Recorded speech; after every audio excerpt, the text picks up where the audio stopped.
go around telling people what your story is. Everybody has a story. 80% don't care and 20% glad it's you. It doesn't matter about what happens to you. What matters is, what are you going to do about it? Easy choices, hard life. Hard choices, easy life. The hard choices, what we most fear doing, asking, saying, these are very often exactly what we most need to do. Are you interested in achieving these goals, or are you committed? It's not going to be easy. When you want to change, it's not easy. If it were in fact easy, everybody would do it. But if you're serious, you'll go all out. I suggest to you that if you are facing a challenge, don't stop. Stay busy. Work your plan. Continue to do those things that you know that work for you after you have evaluated yourself in the situation. Continue to move. Stay busy, stay busy, stay busy. You will have good days and you'll have bad days, but you will always learn something more or something new, and you will learn more overall on bad days than good days. You will learn more about yourself, you'll learn more about relationships, you'll learn about life and principles, and it'll build your character. You don't have to force yourself or motivate yourself to think negatively, to be depressed, to beat yourself up over the head. Your mind is on automatic. It will do that by itself. But if you want to begin to move into your own personal greatness, if you want to begin to really enjoy a happy, successful, healthy life, you've got to be willing to go against the tide. You've got to be willing to harness your will and say, in spite of this, I'm in control here. I'm not going to let this get me down. I'm not going to let this destroy me. If you wake up in the morning and you start having negative thoughts, man, this ain't my day. I woke up on the wrong side of the bed. I'm tripping, I just don't feel myself. In the middle of the day, if you feel yourself doing that, stop. Just stop for a second and start going over in your mind everything you have to be grateful for. Not everything you want, everything you already have, because what you have is substantial. You just haven't gone over the list and taken inventory in a long time. But the fact that you can walk, that's a blessing. The fact that you woke up, that's another blessing. The fact that you can see, think, reason, that's another blessing. The fact that you can go somewhere and get yourself something to eat, that's another blessing. And I'm just talking to you, I don't even know you. I could give you 50 things you ought to be grateful for right now. I don't even know you. Start coating your mind with gratitude. It'll change everything for you.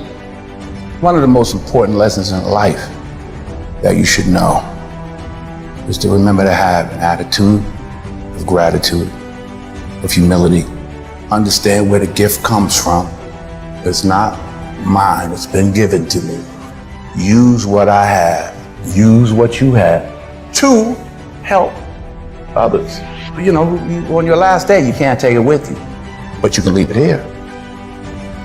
One of the things limiting you from your income, your impact, a world-class life. You care too much about what people think about you.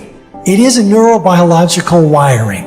It served us thousands of years ago. We wanted to fit into the crowd because if we left the crowd or our social network, we would die of starvation or we would be eaten by saber-toothed tigers. Now we're in the modern age and we are frightened. We are terrified.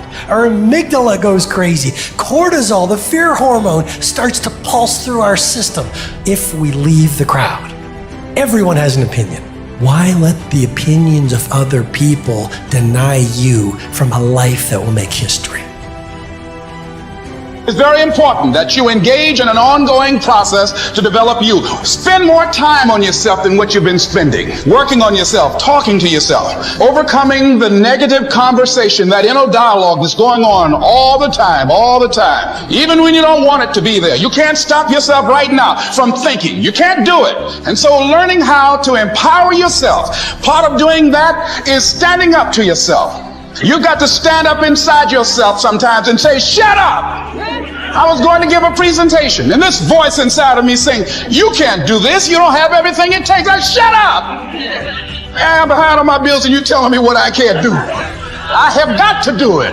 You'll get scared sometimes. Your mind will go blank on you. Some people you will allow to unnerve you, and you wonder, what's wrong with me? I'm not crazy. That's why you've got to learn to make a conscious, deliberate, determined effort to stand up inside yourself, working on yourself, watching that inner dialogue. It will determine the quality of your life. Your mind says no.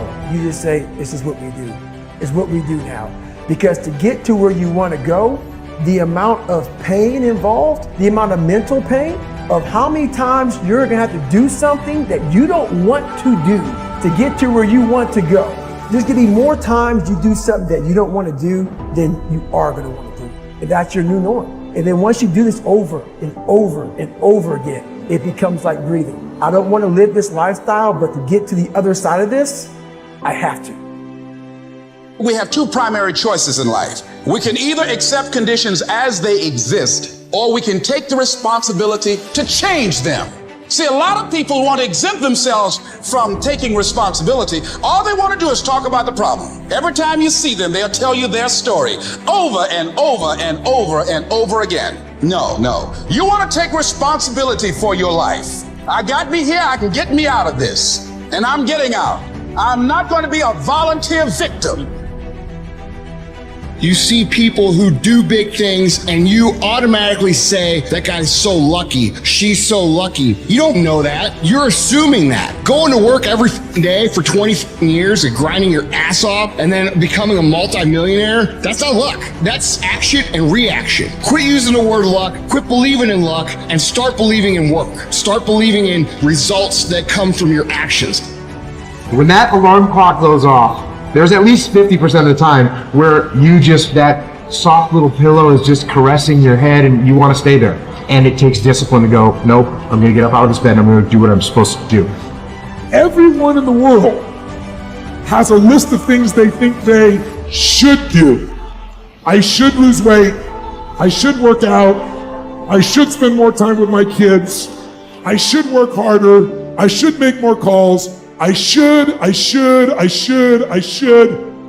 And then you know what? People don't do their shoulds and they get mad at themselves and they what I call should all over themselves. They beat themselves up about it. What changes people is when your should becomes a must. When suddenly the thing you said should happen has to happen. That's when human beings change. If you want to be great, you want to be baddest mother ever at what you do, you're going to be misunderstood by everybody because you're going to be so obsessed and so driven to get there. That's what it takes. It takes every second of your life. Anybody says balance? Yeah, balance is important for a lot of people. It is. But if you want to go to that edge where people do not like you, don't understand you, question everything you do, you've arrived. When people don't understand you anymore, you're in that spot of obsession and drive. Here's the truth. This is the reality. Nobody's going to believe in you until you've already done it. Nobody's going to come and celebrate with you until you've already done it. The work is going to come before the belief, which means you're going to have to work for a long time by yourself with no applause, with no awards, with nobody telling you good job. And then once you start to build something and people start to see the momentum and they start to see the result and you start doing some things, then you're going to get a little belief. And then what's going to happen is you're going to believe.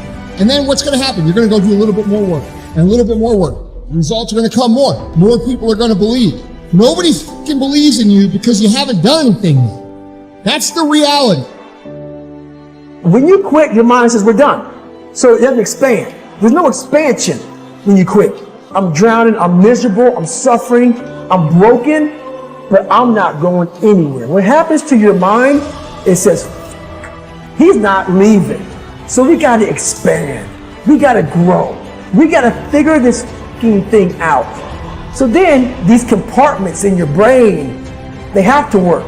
And then you start to engage parts of your mind that you never engaged before. When you're in suffer mode and you say, I'm not going to quit. You're forcing your brain now to operate on a level it's not used to. But then it becomes used to it.